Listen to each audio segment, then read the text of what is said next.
One of the things that I ask often when I'm working directly with a leader, one of the questions to gauge psychological safety that I ask all the time is, when was the last time someone on your team disagreed with you publicly? And then how did you act?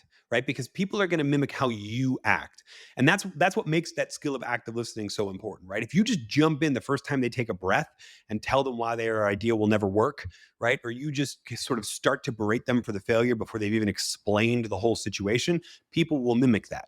But active listening, in other words, if you're tuned into what they're saying, if you're I use the acronym from Julian Treasure, RASA: receive, appreciate, summarize, ask. If you're really receiving and just focused on hearing them until they're done speaking, right? If you're showing appreciation for what they're saying, those little nonverbals, the nods of the head, the eye contact, the ums and ahs, all of those show that you are in it, that you really appreciate what they're saying.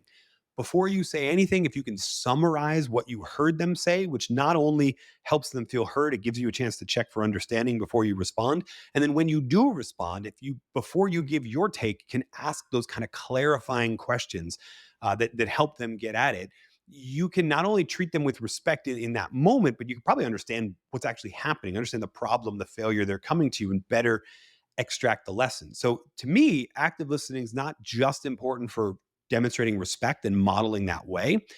I think it's also important because a lot of times, especially if you're higher up in an organization, when people come to you with a problem or an admission of failure, they're taking a risk, but they're not risking as much as you think. They're not actually coming to you with the full problem.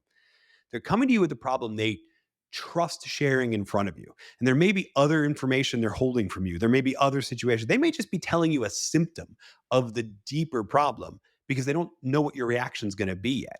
When you model active listening, when you receive, appreciate, when you summarize, when you ask those clarifying questions, you have a better shot at getting at the actual problem you need to be responding to begin with.